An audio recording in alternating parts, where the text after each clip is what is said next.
This is the Bluebonnet Arts and Crafts Group Spotlight, and we're welcoming Brett Dyer, who is a artist and a professor, and he's going to take us through his powerful journey through his life. And so, Brett, I'd like you to introduce yourself and what we see on the screen. What are the early years? And you can tell us a little bit about who's in this picture and what you're doing.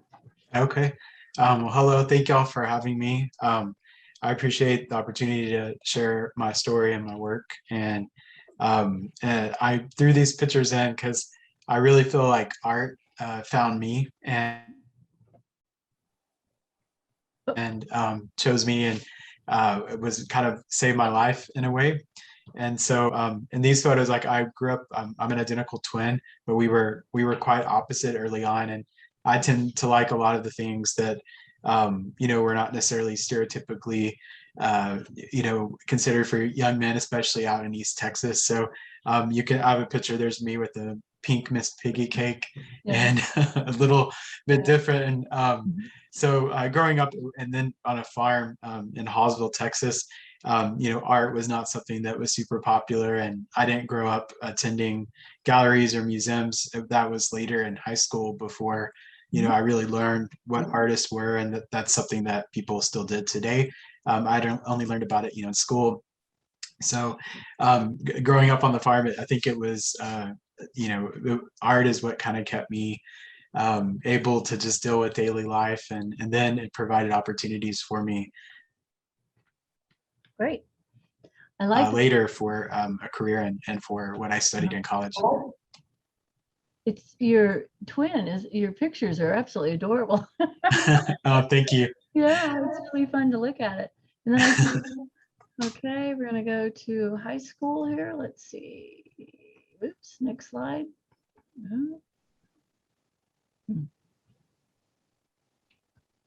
There we go.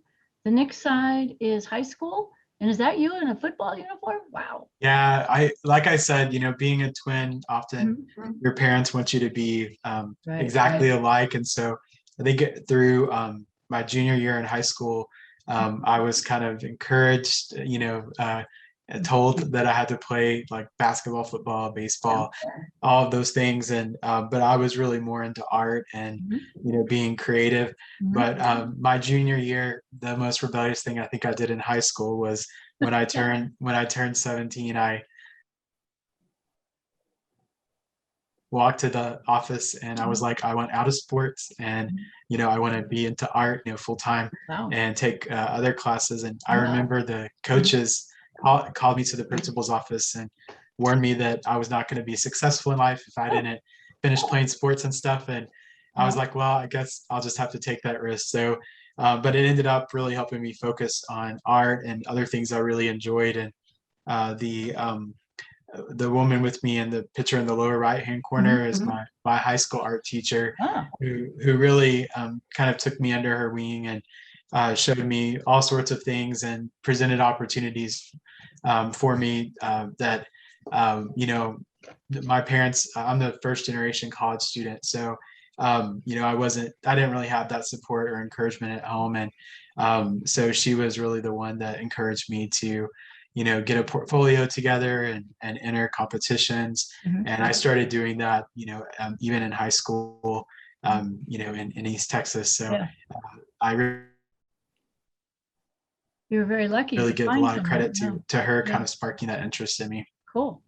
That's that you had someone who could guide you and encourage you to explore your talent and the arts. That's very nice. It's very, very important in a young person's life. Okay, we're going to go on to Kilgore College. And yeah, so when I was in high school, I grew up on a farm, and my family, we didn't come from money. And my mother suffers from mental illness, and so I was having to start working full time when I was like 15 or 16, washing dishes, making pizza, doing all sorts of things. And so I pretty much worked full time through high school, and college was not looking promising. My family had told me that they needed my help in some ways, and that if I chose to go off to college, that I would be completely on my own with the 1970 pickup truck I had, and that's about it. Yeah. So I really worked hard in high school to make good grades. And when I was a senior in high school, my art teacher encouraged me to enter this competition at Kilgore College. And I submitted a portfolio and got to know the faculty there. And they presented me a full scholarship for my first 2 years. And I worked full time through all that too. So I'm wearing a Pizza King shirt. That was a job I had from 15 till I think I was 21 or 22. And it's what helped me, get through the first few years of art school and buy supplies and everything like that. Yeah, that's a lot of us have experienced that. And we know how hard it is to work and maintain our artistic abilities and interests. So you're one of many, and it's a really honorable thing which you accomplished. Okay, now we go on to the next one. And you want to tell us about your artwork and the time frame? And is this in college or after college? Yeah, these next two slides are actually just some of my artists that I discovered early on. I think most of them when I was in high school or college, that I think is really what showed me that art was not just decoration, that it was something that comes from our spirit, our soul. It's something that's made for people in the future, and it can be therapy, but also help other people at the same time. So the artists I have here, Goya and Magritte and Kata Kollwitz and Basquiat and Frida Kahlo, Robert Rauschenberg, like Marsden Hartley, like all of those artists, when I learned about their lives and how they express that through their work. And I remember in high school, I saw the image of Kata Kollwitz, the print in the bottom right-hand corner. And it was the first time I was in the library in probably 9th or 10th grade. And I opened this art book, and this self-portrait was looking at me, and it didn't explain her story. And but it made me feel that feeling inside, like when you see something, really heartbreaking. And so I checked out the book and I took it to my art class later that day. And I asked my teacher, I was like, why is this lady so sad? What happened? And she was like, well, you need to research it and write a paper about it. But I learned, about her life and how she had survived World War I and World War II and lost children and grandchildren in the war. And it just really touched me in a way that I didn't know that art could express those sorts of things that pass time and space. So it really just encouraged me to want to make art that powerful. Yeah. It's kind of like an art therapy. Yeah, exactly. Right. Well, we're going to go on to the next one, and you can kind of tell us. I see a Van Gogh and I see different people. This is your discovery of artists and how they brought out your creativity and your desire to explore and experiment with the arts? Yeah, absolutely. And sometimes their art may be very different than mine, but it was just the bravery behind it, the ability to put even the fears and questions that we have in life out there. To me, it was there. Sorry. That's okay. Mine will probably be barking pretty soon too. Well, this is a night of nights. Here we go. All right. Now we're going to go to the next one, and this is University of Texas at Tyler in the 2 years that you went. Drawing, photography, sculpture, and ceramics, printmaking, and your BFA in painting and printmaking. So we're going to move on to your drawings, and let's see. Okay. Yeah, you can go through these fairly quickly. I just was, wanting to briefly just touch upon when I was in school, I was really, they often want you to go into one kind of corner and choose a style. And I didn't feel, I just felt like art was so new to me. There were so many things I wanted to try out. And when I tried each one, I wanted to be successful at it. And so, a lot of times my teachers were like, you really need to pick, a style. Yeah. One thing, but I was just like, well, I may want to be a professor like you, so I may need to know how to do all this to teach, all these things. So a lot of this work, you really see me exploring just, the traditional things, experimenting with other media. Collage was really something new that was introduced to me in college, and so you'll see that in some of the work. All righty, we'll go on to this one. I love the colors in this. Thank you. Great. Yeah, I think as an undergrad, I took about 8 life drawing classes. Ah, And, that to me was a real interesting experience because I had grown up in a pretty conservative minded family. And so working from the model, but then also I had a professor that I was like, I really wish, I could add more to the drawing than just the figure yeah, and it could connect with my other work more. And yeah, she was like, well, just feel free to collage, feel free yeah. to It's great. use different materials. So I really started just taking the idea of the figure Mhm. Okay, we're gonna go on to another and one. This is making it more interesting. my style. And Yeah. yeah, thank Is you. this, Yeah, these are just some more. okay, I,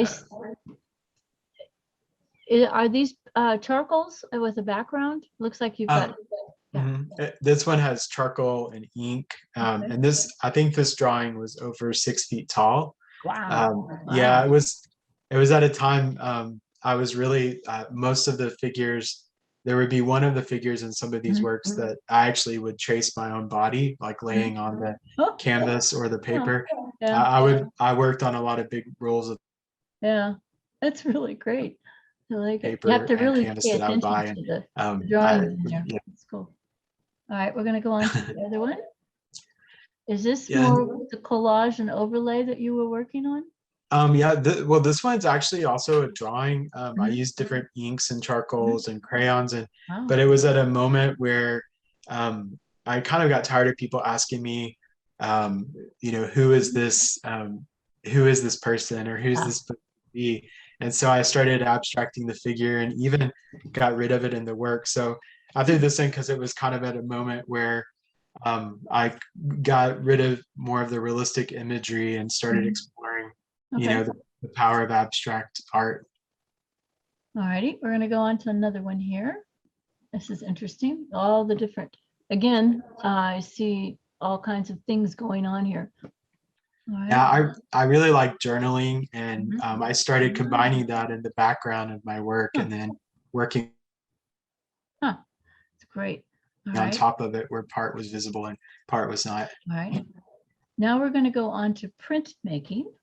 Oh, this is nice. This is Thank great. you. Very nice. Yeah, and these were all I really loved intaglio printmaking and Mhm. relief printmaking. Mhm. So those were my primary areas, and Okay. I made so many plates. Some of these you'll start to see Mhm. they almost become like mosaics. And I made so many plates. I was like, I would print small editions because I was just ready to go on to the next one. Yeah. But then I was like, I still want to do something with these. And my professor had said a lot of printmakers would destroy their plates after they Oh. printed it. So Mhm. I thought, what if I destroyed them, but then also rearranged them and Mhm. worked with them in different ways? So a lot of these are multiple little small pieces of bigger plates Okay. that I printed. All right. I started making kind of like mosaics, and then I even started making origami paper Oh, wow. Huh. All right. and making like sculptural pieces that had my prints on. All right. I'm gonna go on to the next. This Yeah, is these are some more of those works. of this. This slide and the next one are both from Okay. a series of work. Oh, wow. I love the colors in this. This is great. Thank you. Yeah, it was fun. Mhm. I really love printmaking Mhm. and the ability to repeat, but also make monoprints and monotypes. Yeah. And then the next few images are this grid pattern with old Uh-huh. plates, but then Oh, also combined with some of my photography and ah, also references to yeah. pop culture. Oh, wow. A lot of these had to, I was starting to explore Yeah. identity. Mhm. I like the scarecrow. I guess being a twin and also Yeah. from East Texas. Yeah. Thank you. Yeah, That's, I started playing around with ideas of like, yeah. what is masculinity? What part of me comes from Yeah. my family? Yeah. And so the next few images you'll see just kind of that series of work. The gorilla. Yeah. Interesting. The different facets that you're discovering. That's Yeah. really neat the way you've overlaid it though on the other printing. I like that. It's good. Yeah, I was doing screen printing and relief and intaglio together. Okay, great. Okay, now comes the next one. Is this also print or is this? Yes, Okay. these are prints, and then Okay. you'll see in the next group of work the paintings. you'll see the same kind of shift of where I All right. went from more representational imagery Okay. to All right. abstract imagery. And this is where I really felt like I had a breakthrough and to kind of what I consider more my style Okay. working now. Yeah, I love the way the different elements that you put into the printmaking in color and texture and design. It's interesting. Okay, on to the painting. Oh, nice. Okay. Thank you. Yeah, you'll see the same kind of series of focusing on identity. I was using the barcode as like a repeatable matrix, kind of showing like the idea of identity. And then I was journaling in the background of most of these and also combining figure drawing with the work. But it was all very secretive. I was still kind of, when I look back at these, I'm like, I was just really shy. I think I was scared to fully, show how my true emotions. I think I was kind of hiding behind the art. And one of my professors even said, you keep, drawing things because he's like, you want people to see that you have skill. He was like, just let yourself go. And that's really when I kind of felt this freedom to start thinking, what do I want to make? What do I want to put out there? And so you'll see that change to the abstract figures and to my paintings and printmaking. All righty, I'm going to go to the next one, which is in the same series. You can see your discovery. You can see how things move around in different modulations of it. It's cool. Yeah, I really enjoyed taking the different, the things from all the classes I was taking and making all the work kind of work together throughout the different classes. All righty. All right. Oh, nice. Again, you've added all different kinds of styles and textures into your paintings. Are you using acrylics at this time also? Yeah, these are all mixed media, like acrylic, charcoal, and even some of the, like in this one, the dots are actually from a bingo dabber. I just started trying to think, what other ways can I make marks, and my mom was going to bingo halls a lot then, and I was like, can I borrow some of these? I put them on my pieces. That's really great. All right. Oh, this is interesting. This was like an intaglio and collage. It was like really just like every mixed media you could probably think of. No, it's great. Now, this is, how tall is this canvas? Yeah, the pieces, like when I was at UT Tyler, they really let you explore, and all the studios were like within a few feet of each other. So, sometimes it was real easy to be like, can I just show you something I'm doing in printmaking? Because I think I want to paint on it. So it was really a nice environment that showed how everything was connected together. That's great when you have that. Okay. Yeah. Another one. Yeah, this was the biggest painting I had made at that point. It was 8 by 5 feet. Whoa, that's big.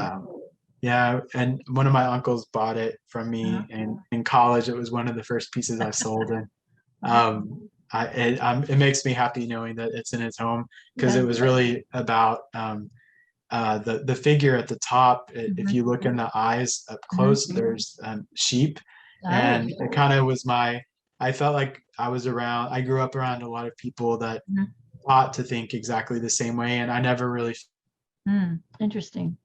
Huh. Felt like I fit in. And so the middle portion was kind of my journaling with maps and things. Like, I was like, my idea of my education taking me somewhere else, which kind of leads to the bottom portion. So some of these works I chose to put in here just because I felt like they were these kind of breaking points in my creativity, that I was kind of making things happen, and did not realize it at the time. Wow. Okay, we'll go to the next one. Ah, man and child. That's neat. Oh, and you've got the barcodes again. Yeah, this piece I think was either 10 or 12 feet tall. I had to get on a ladder to paint it. And my first solo show I had was in downtown Tyler. Cool. All right. And I'm in a little former bank and quilt shop that a lot of these works were in that show, but the owner of the building actually purchased one of those pieces, and so it was my first sale, like, out of college. So it was a pretty cool moment in Tyler, Texas, to sell work at a show. And there's more of your mixed media. Yeah, this was a really large piece that dealt with just kind of the feeling of being in a place knowing that you have to be there Yeah. What I like about kind your of for a painting, while, like in school, maybe in job. what is interesting about your work is that you look at it and then you keep looking at it because there's so much in there that draws you in. It's like a story in your paintings. It's great. Thank you. Wow. There's Yeah, another. I always liked artwork that was visually, it grabbed your attention across the room, and then Yeah. when you got up close, you would also discover things Yeah. as well. Yeah, absolutely. Okay. So a lot of these are mixed Yeah. media. Most of them are very large, like 5 feet square or Oh my larger. goodness. Is that a challenge to work that big? You know, it was the most terrifying thing probably Yeah. at that moment in school, because I'll never forget my professor one day said 18 by 24 was a small painting. Oh, And to me, you know, growing up without really making art, that to me was a large surface. So it felt scary, but it was really freeing once, you know, I just started taking canvas and and just doing it. Yeah. I just think that would be rolling it such on a the wall and challenge. stapling stuff to it. And, Yeah. you know, it wasn't easy, but it's, I don't know, the experimentation was, it was really nice to be able to just feel free. experience it. Yeah. Because when I look at this one with the portrait, first you see the yellow part of it, but then you look up and you see the eyes, and it takes on a whole, once you put it all together, it takes on a different draw. Okay. Thank you. Look at this. This looks like Yeah, these were, quilts. yeah, this one actually is sewn together. It has some of my photography, painting, printmaking, collage, mixed media. Wow. Okay. When I'm looking back at them, they kind of remind me of quilts, which is interesting because I grew up like that was what we had for our bed, like because it was, you know, farm kind of life. Okay, we'll go on to the next one. Oh, this is interesting. You have a photograph. Oh. Yeah, and that was the first photo I took in my my first black and white film photography class of my sister running across the bridge at the apartment I lived at. So again, I just always loved combining mixed media and working with the figure in kind of abstract, symbolic ways. Yeah, your abstraction just draws you in because what you see, you have to kind of pull back to look at the whole vision. It's amazing. Okay, here we go.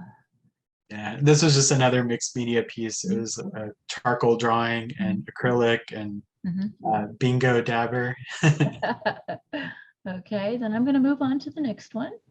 This is interesting. Oh, this is like 2. Okay.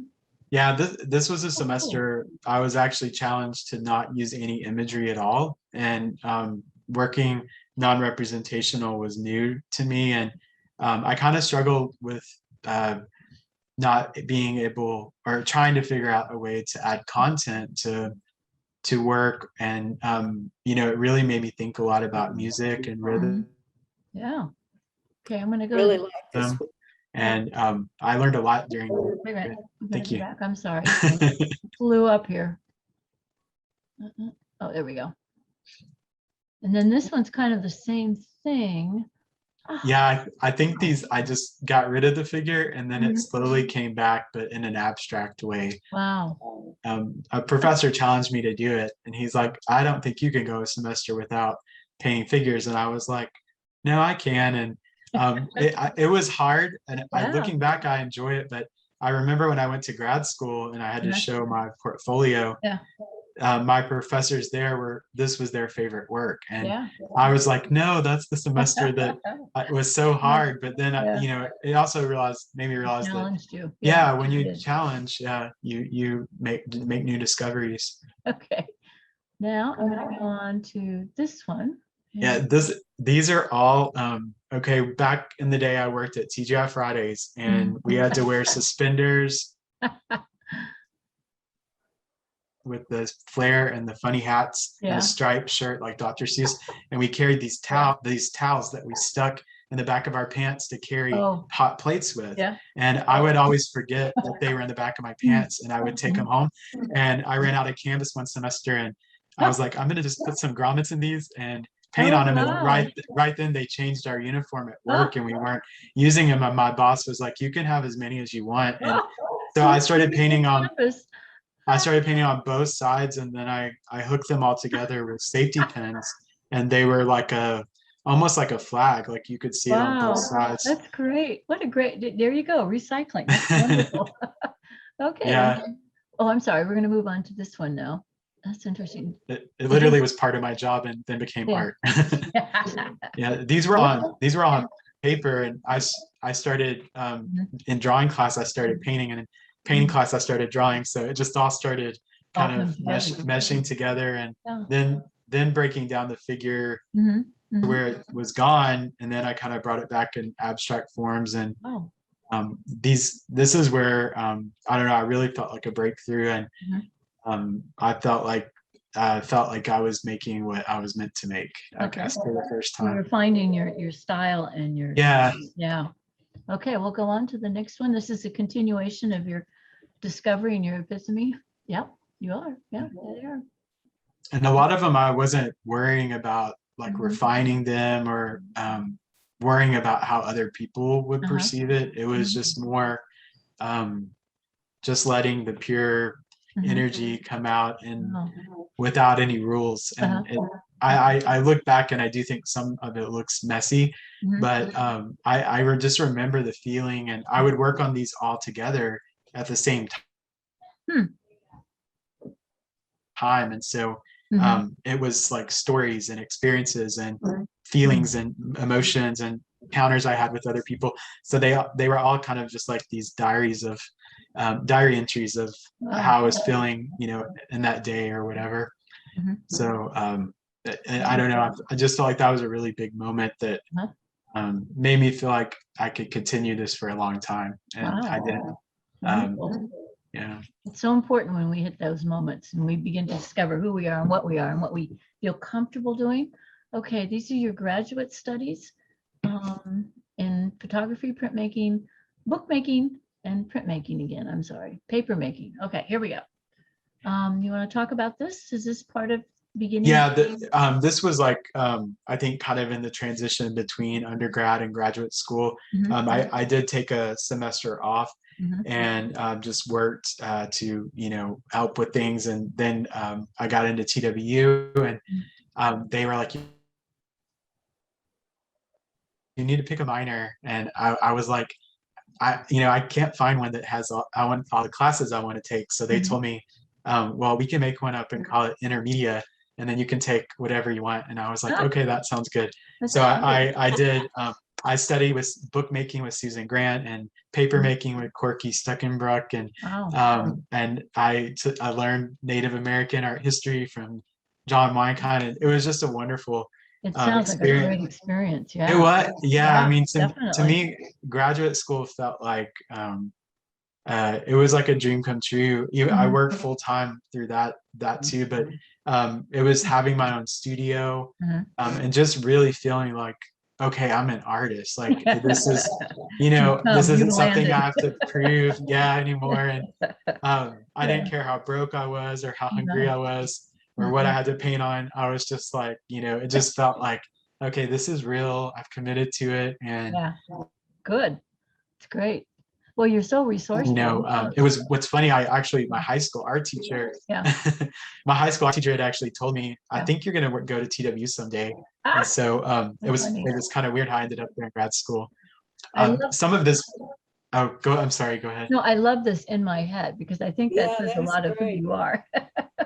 Well, there were a lot of rules as an undergrad, and I'm a big rule follower. I'm a teacher's pet, and I'm not even gonna try to lie. I love school. It was like school or farm or sports, and I was like, I love school. Yeah, that's great.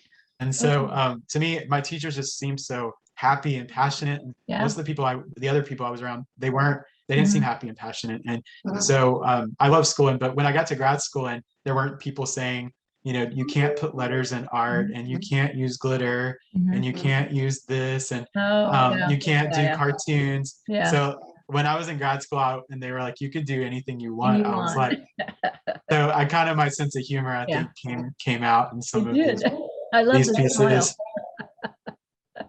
Okay, we're going to go on to this one. So you can go through these pretty quickly.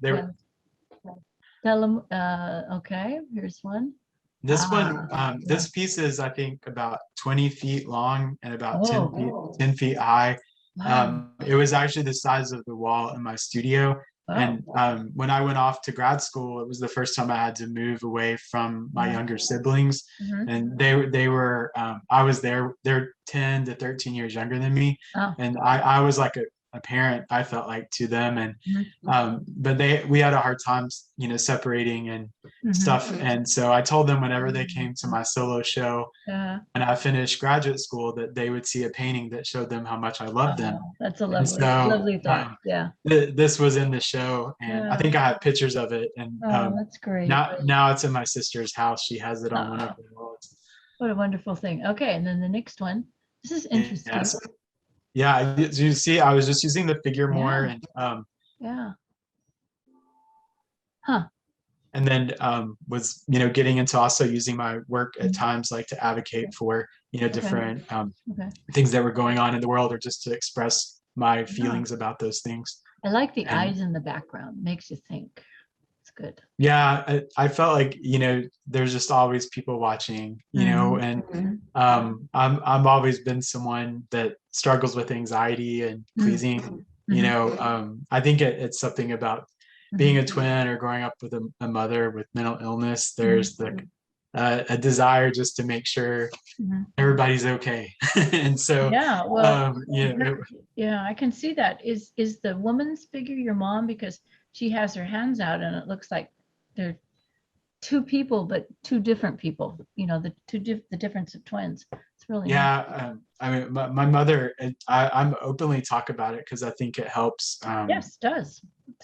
And but she has bipolar disorder Uh, yep, that would be and two borderline different people. personality disorder, Yeah. which is a pretty yeah, it's a pretty challenging combo. Yes, And it is. so it wasn't until later in life when it was diagnosed. And so I often thought of her as a judge. And so this piece was about like Lady Justice. Yeah, yeah. And so yeah, it's interesting that you said that, because it was just the idea of control and Yeah.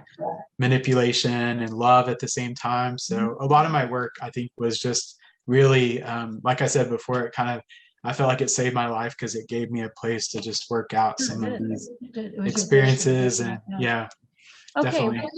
we're going to go into printmaking, paper making, and bookmaking. So here we go. Oh, these are nice. Thank you. Yeah, bookmaking to me, I didn't even know what it was. And so I mean, I was like 18 or 19 when I went to an art museum for the first time. And when I would just see like, Yeah. Wow. what you can do, what, and it's art too, like and I love books. And so when I took bookmaking, and then when I took paper making, I was like, wait, I can make paper and then make my own books. And what is a book? And so Yeah. this Great. one here is actually a book with loose pages, and Oh. the pages flip over and go together to make a painting.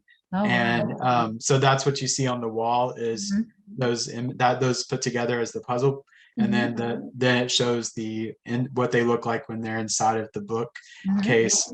But and then the story was called "If I Died Today, This Is What I Would Want My Life to Say."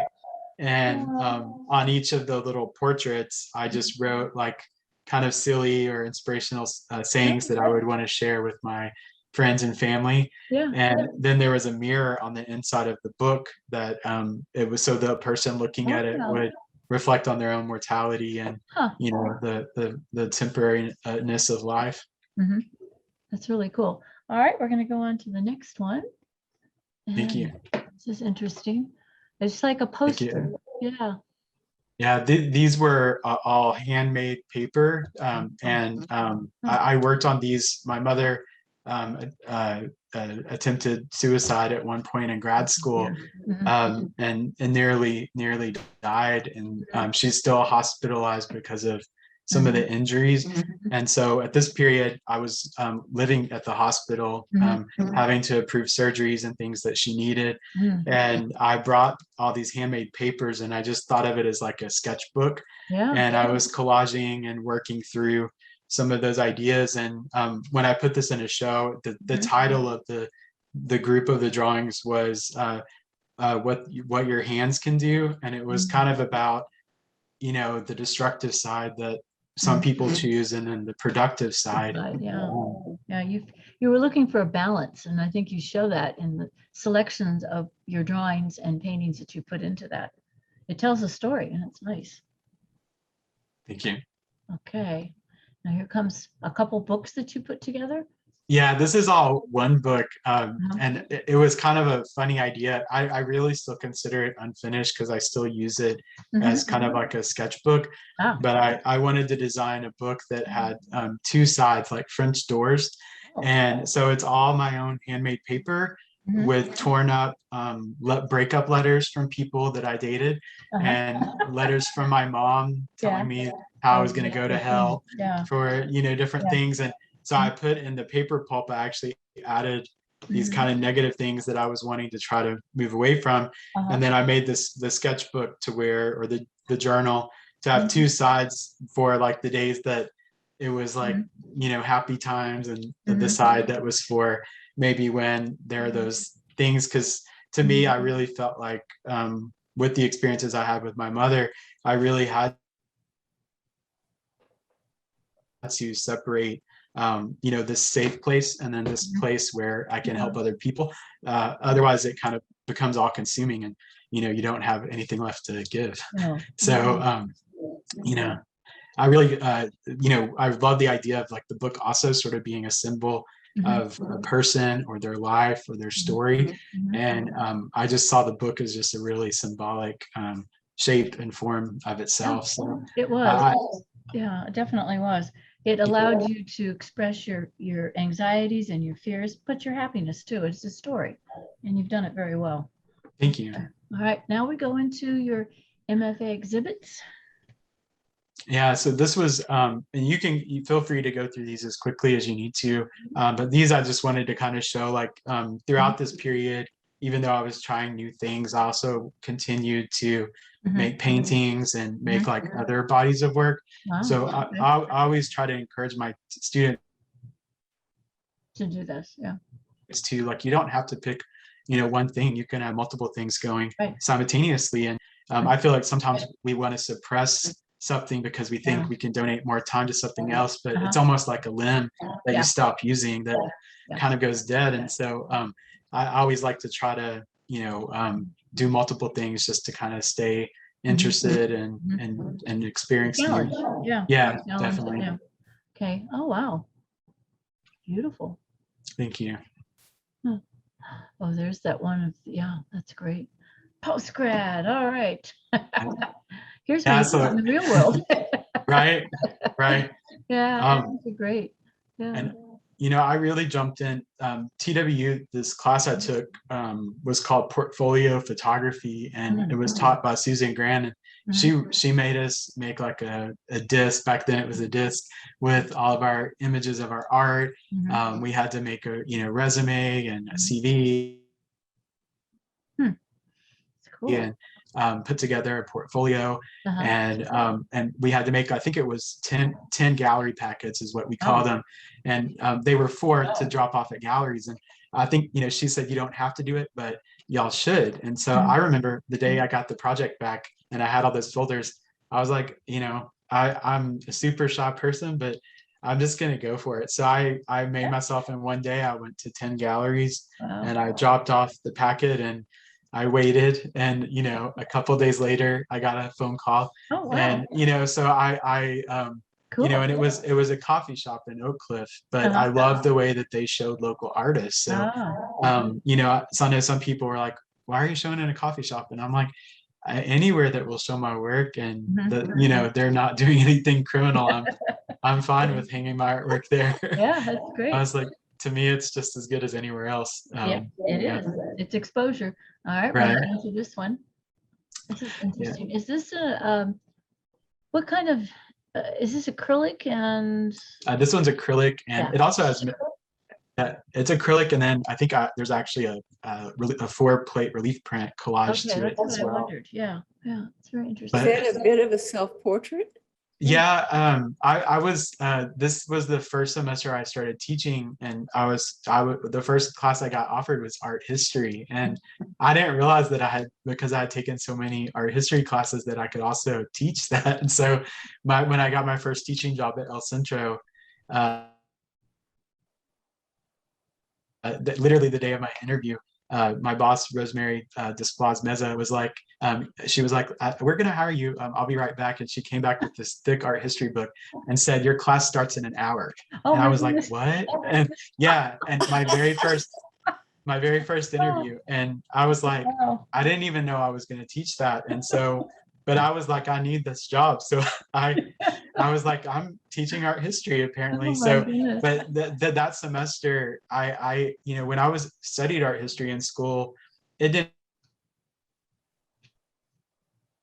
I loved it, but it didn't get my full attention like the studio arts had. Yeah. And so it was so fun to Yeah. go, relearn things, learn more things, and then share that with the students. So a lot of this period, I felt like I was kind of being re-influenced by a lot of the stuff I was teaching. Yeah. So you may see nods to other artists and showing influence from some of that. I'm going to go to this one because this is really interesting. I like this.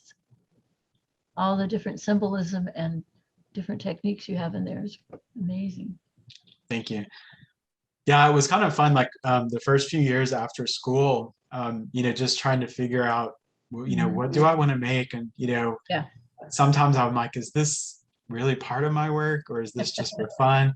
But then I realized, like, it's all my work, it's all, it's not for me to decide what the bigger picture looks like. It's just to be part of the process. So, I just would follow my heart, and the work would kind of, come from that.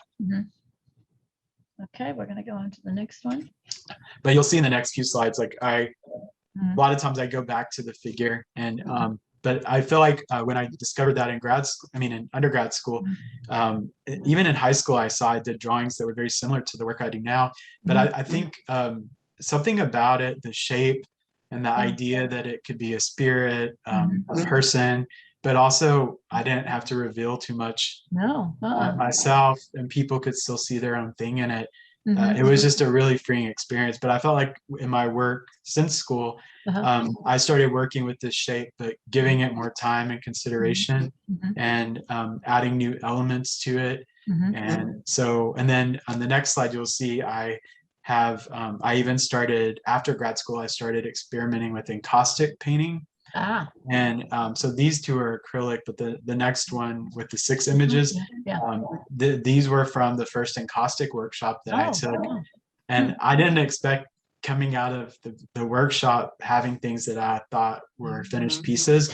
But my instructor was a great friend from grad school named Deanna Wood. And she called me one day and said, I'm using this wax that I really think it's like something you would like to do, because the way you like to layer imagery and work with mixed media.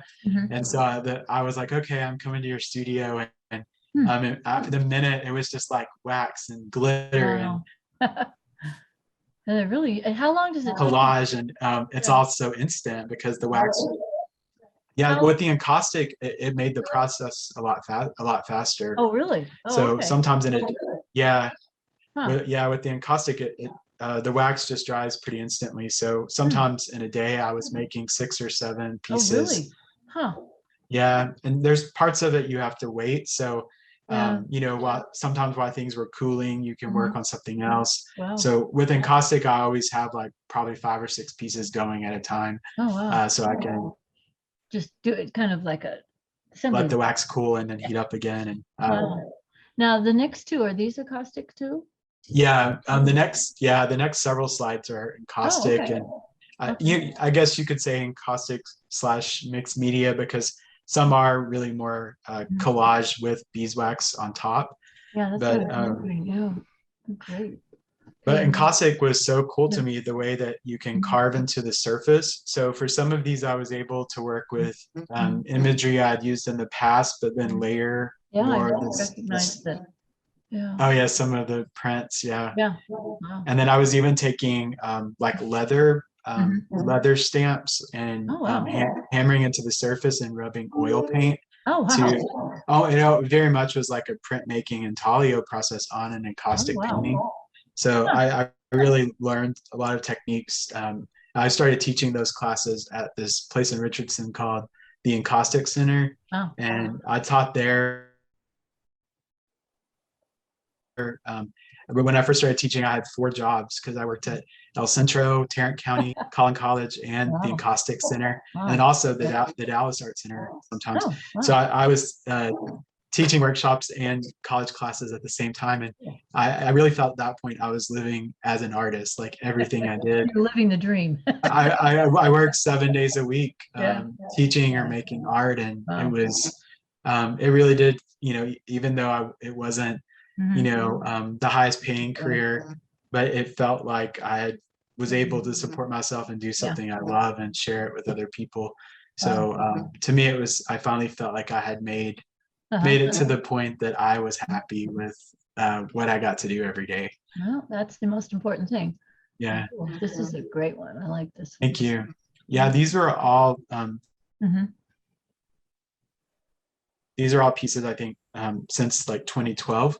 Wow. I started working with some of the same same Yeah. figures, but using multiple figures, Wow. and then also still working Mhm. with mixed media and collage and encaustic. Very powerful. It's a very powerful picture. Thank you. Oops, I'm sorry. I went a little bit too fast. This is from an exhibit that you did? Yeah, this was when I got a full-time job at Northlake College in 2012. Mhm. I think the year after they gave me a solo show Mhm. to just introduce me to the art Wow, it's great. department and the students. We're just So gonna, it was a pretty awesome yeah. experience. They gave you a lot of space. That's wonderful. Yeah, it's a really nice gallery. Okay.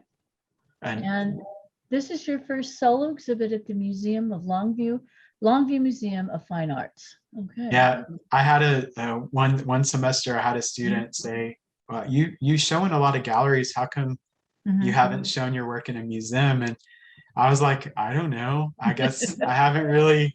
I thought you always were asked, like, Yeah. you didn't. And Yeah. so I was like, maybe I should ask. And Yeah. so I was like, where would I want my first show to be? And Yeah. I thought of the first museum I went to as a teenager, and Mhm. it was the Longview Museum of Yeah. Art. And so I emailed them and I attached my Yeah. resume and images of my work, and Great. they got back to me and said it was like a 2-year wait, but she was Oh, like, wow. There it and is. 20 yeah, she was like, in 2019 we'll give you a Huh. show. Oh, wow. And then she also was like, we also would like you to be a judge at our advanced high school show. So Oh. while my exhibit was up and there are other galleries, they had a high school show, and the high school I went to had work in the show. So it Oh, was wow. a really cool experience to be there, and to be in the place I grew up I and have bet. that Yeah. experience. It was up for 3 months, and then it traveled to the Irving Arts Center and was Ah, up for another 3 months there. yeah. How exciting. And this image here, this upper Mhm. right-hand corner, Yeah. that's my junior high art teacher, my high school art Oh, teacher. wow. Then one of my first college professors that inspired, he really was, I was like, so you get to talk about art all day. You show people how to make art, and then you go Yeah. home and make your own. And he was like, yeah. And I was like, I really think I want that job.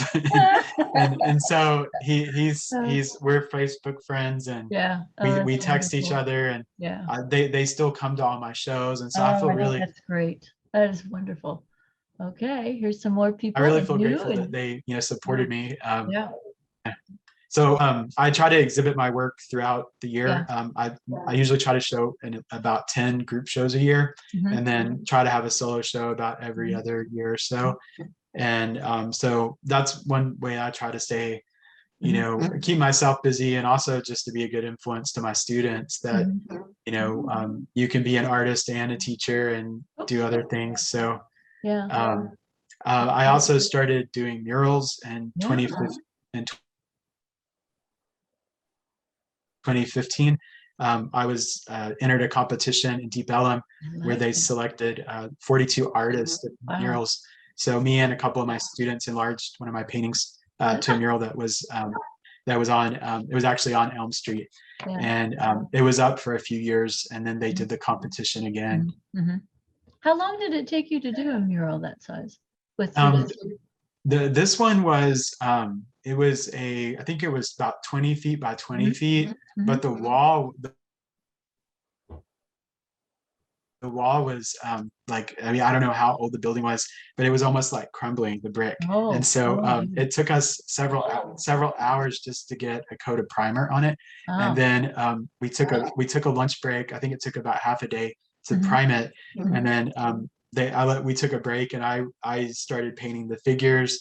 mhm. And then it was starting to get dark, and Oh, we only had one wow. day to do it. Oh, no. So I was like, okay, the rest we're doing in spray paint. So we started going at it. So Oh, how fun. it was really fun, and it was Yeah, really a challenge. Wow. Wow. awesome. They paid me. It was like a paid award, so I was able to share the money with those students Oh, that that's helped me, nice. and I made some prints of the Mhm. painting, and was See that able to over sell here. some. That's Yeah, and great. I used it to raise money for this charity event, Mhm. and so it was kind of a cool experience to Yeah, be able it to. definitely was. That's a great thing. I mean, it's a great painting, a great mural. So yeah, be a great poster. All Thank right, you. here you are here and Yeah, doing. this was another one I got to do a Mhm, couple of years ago at mhm, the YMCA in Irving. mm, They reached out and had seen the mural in Deep Ellum, and mhm. they asked me if I could do something colorful by the pool, and I was like, I think I can do that. And so one Saturday, me Yeah, and three of my students yeah. went up there, and I had planned I had done a small version of the painting, and Uh-huh. um, I told them they could help with like the Mhm, background, and mhm, then I was kind of teaching them how to do some uh-huh. of the other techniques, and we were able to actually finish it in one day. Yeah. And Wow. it was a really fun experience because a lot of my students actually would go to that YMCA to, Oh, swim and wow. stuff. So So they it could was sit there cool and to point see out. all this.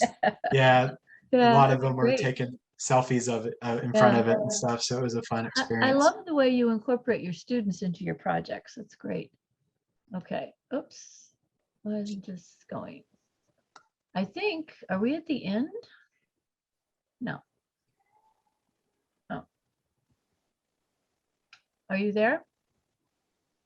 Oh yeah, I'm here. Okay. Just Um, make sure I think we're at the end. I can't seem to get to the next one. That's weird. Oh no. Oh, there we go. All right. Proof is in the flower mural. Oh, I love this. Where did you do this? Thank you. This was actually done at Northlake, the Oh, college I'm working at now. good. And about 6 years ago, I suggested they were asking for ways to Mhm, help change the canvas to make it easier for students mhm. to navigate. And Ah. I was like, what if we have murals painted so we can say, oh, go find the building by the mural? And they were like, well, who could do that? And I was like, I can. And Huh? so they told me to submit Uh-huh. a few of my paintings and to Photoshop them Oh, onto great. walls Yeah. that I was interested in. And Yeah. then Wow. 6 years later, it finally got approved. And then COVID happened, and it Yeah. got shut down for a year. And then just this year, I got to start it over Oh, spring break. So yeah. from March until July, I was working Right. on it. And Wow. one of my friends and fellow artist and Mhm, professor at Northlake, mhm. Allison Gillis, assisted me in painting Wow. it. And we worked Great. like all the way through March through Uh-huh. July Wow.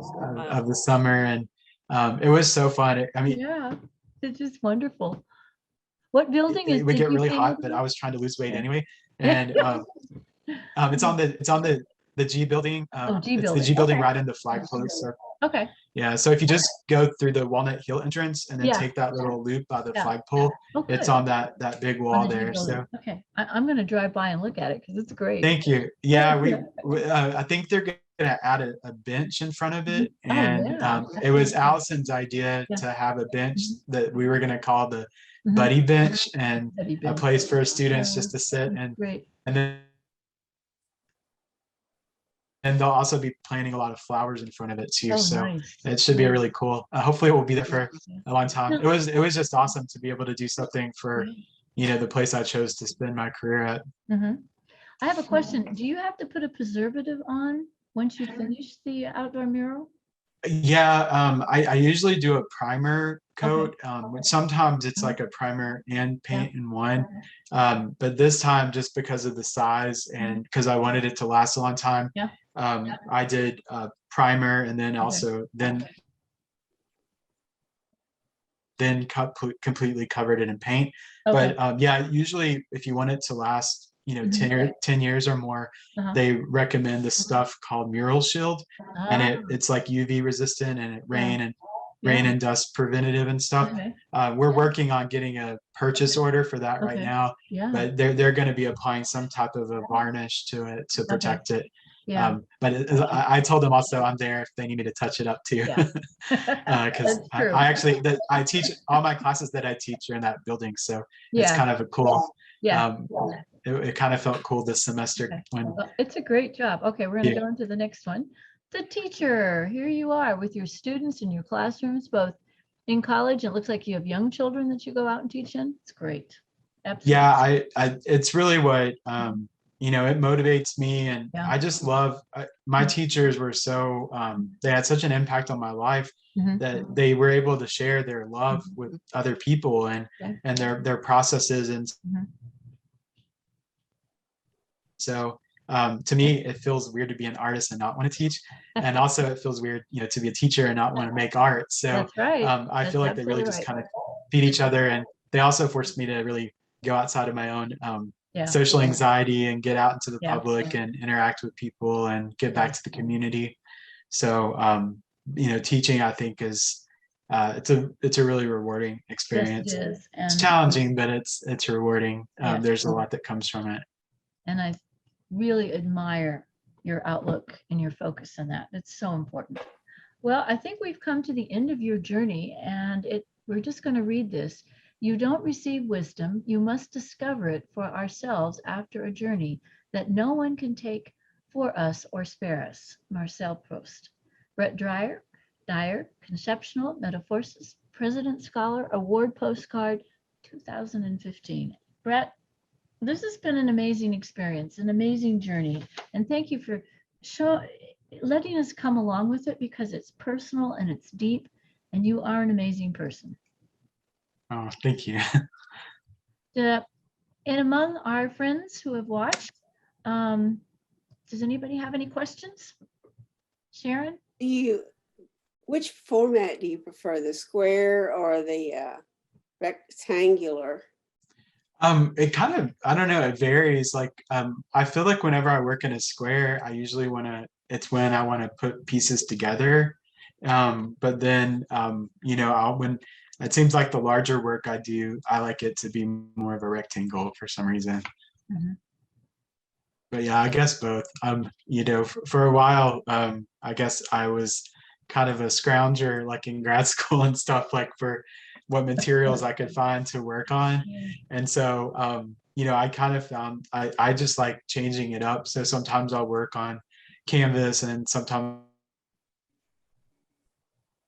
wood panels, and then sometimes I'll work really large and then go down to working small again. So I guess it kind of feeds my lack of attention span sometimes. Like just I like to change it up from time to time just to keep it interesting.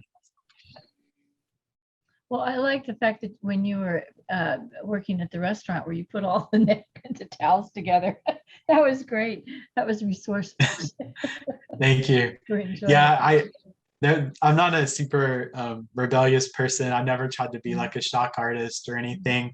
I don't know. I'm not that. I admire artists that can be that vulnerable, but to me, it's almost like I want the art to say it. And and there were times like I did kind of feel like I want to do something different, but maybe working on different materials can be my way of not trying new things. So there was one series I did in grad school where I actually was painting on old T-shirts, and I had a dream one night that I had ran out of canvas and I didn't have money, so I had to use my T-shirts. And so I woke up and I was like, maybe I'll actually do that. So I had like so many T-shirts. I had T-shirts from when I was like in junior high.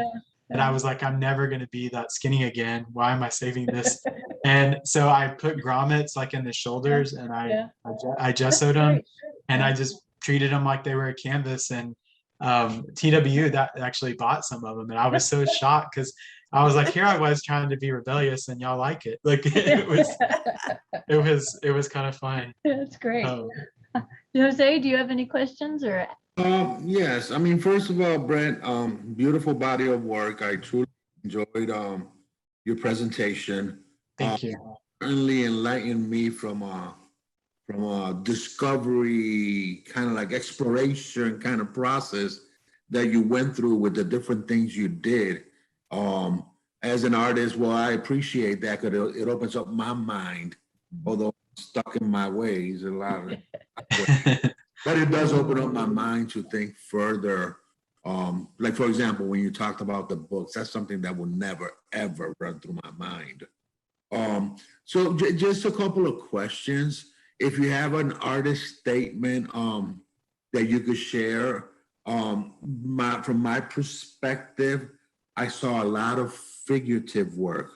And I think that's what really floated to the top as your main body of work, obviously with different styles, but that figure was there a lot. So I was curious to know, what is your artist statement from that perspective? My first question. And then my second question, what do you want people to say, to think when they see your work? So you're looking at it from their shoes. What do you want them to say about your work? Because we know what you could say about your work, but what are you trying to accomplish from a viewer point of view? Those are really good questions. My artist statement, I have one that I kind of revise, depending on the exhibits. But I really, in the process, I usually don't have. I mean, sometimes I kind of have some ideas, but I've always been. I like it to be a new experience, and so sometimes I'll have ideas, then I'll sketch them all out, and then it feels like a chore sometimes creating it, and I still enjoy it, but it's not, there's like an excitement or exhilaration that's not really there, and kind of discovering in the moment. So a lot of times when I start my work, it really is like, what am I feeling? What do I want to say? And what shape is that going to take today? And sometimes just that shape of this shape of our spiritual container, it kind of gives me a sense of peace of remembering this is what I am and this is what I'm feeling in this moment. And sometimes it's about maybe a connection I had or an interaction with someone, and so there may be more than one figures, or sometimes it may be a longing of someone that I miss, or and so it really a lot of times it is my emotions that kind of guide what I choose. So in my artist statement, I literally said, I think that my art is my life and my life is my art, and they really wouldn't exist without each other, because that's where it kind of comes from. Good, thank you. And then your second question, that one, I used to think about that all the time, and a lot of my early work that had the more representational imagery in it, that was me, I think, trying to please the audience that wanted to see skill, and then also please the audience that wanted to see color or mystery or symbolism. And my professor literally was like, you're only doing this for your ego. And I'm like, I'm so insecure, you have no idea. Like, you're pushing me right to the ledge, literally every day with some of the mean things you say to me. And because he wasn't mean, he was just really trying to challenge us as artists. Like, he might just say you have to work all in black and white all semester just because I want you to, not depend on color. And so he really, his name is James Pace. And he was, one of the hardest teachers I had, but he also really encouraged me to experiment and challenge myself and even do things that were uncomfortable. And he told me, you you never can control the viewer. You just got to make what you're meant to make. And so that's really what I did. And my other professors, one of my favorite professors, John Hillier, was a professor of sculpture at Kilgore College. And, his work was just really his own vision and his own plan. So, and they didn't really, they kind of taught me that, if you're good at it, you don't have to worry so much about what other people like, as long as you love it and you're happy, and put it out there. And maybe it's okay sometimes for people to see something completely different. And I know I've had experiences where people reacted to my work in ways I never intended, and I'm so glad that happened, that it wasn't something I can control. And this is a really personal story, and I get emotional sometimes talking about it, but when I was in grad school and I almost lost my mom to suicide, the body of work I made was really dark, and it was very, very messy. It was just like my life. And so I had this show up in the gallery there by TWU, and one of my friends there was like, "You really need to have a show." And I was really kind of embarrassed because I felt like the work didn't really show my skill set, but more my personal expression. And I was concerned how people would react. And sure enough, people were writing really horrible, mean comments, but I almost found humor in them. I have a dark sense of humor anyway. So it was like the hardest time of my life, but I found humor in reading these kind of comments like, "My kid could paint better than you," and "Good thing you're in college, you need to get better," but one day I walked in and I looked in that book, and in this beautiful handwriting, it said something to the extent of, I was on my way to have my last meal at the cafeteria, and then I was going to end my life because I feel like I could never please my family or live up to anybody else's expectations. But when I saw your work in this gallery, it made me say, I'm going to give it another day. And I'm sorry, it's hard to talk about that, because at the time, that's what I was literally going through in my own life with my mother. Yeah. And then to know that this ugly stuff I had to get out had this impact on a stranger, it really showed me that we have to be true to ourselves.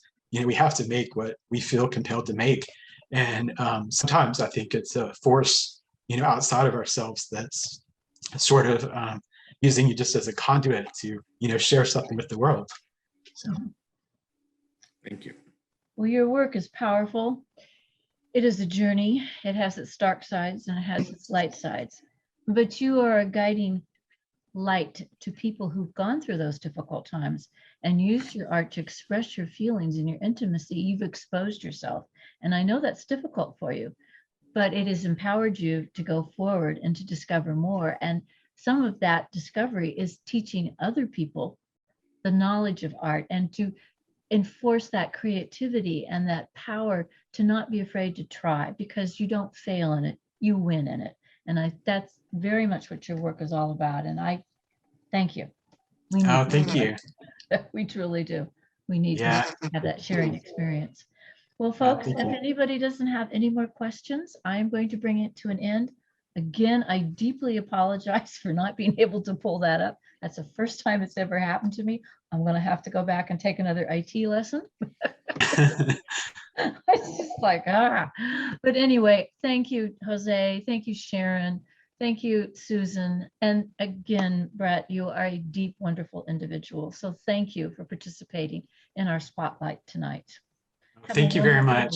And I'll be talking to all of you later. I really loved it, Brad. Thank you. Brett, Great, sorry. Brett. Really wonderful. Yeah. Thank you. Really Thank wonderful. y'all thank you for allowing me to share it with you. And we hope you'll share more. We want to see more of you in 2022. Okay? Absolutely. And I'm going over to Building G because that mural is gorgeous. It's absolutely gorgeous. I've driven by there. It is beautiful. It is gorgeous. Go Yeah. see it. Yeah. Thank you. And Katie Jenkins says, "Great work, Brett." There you go.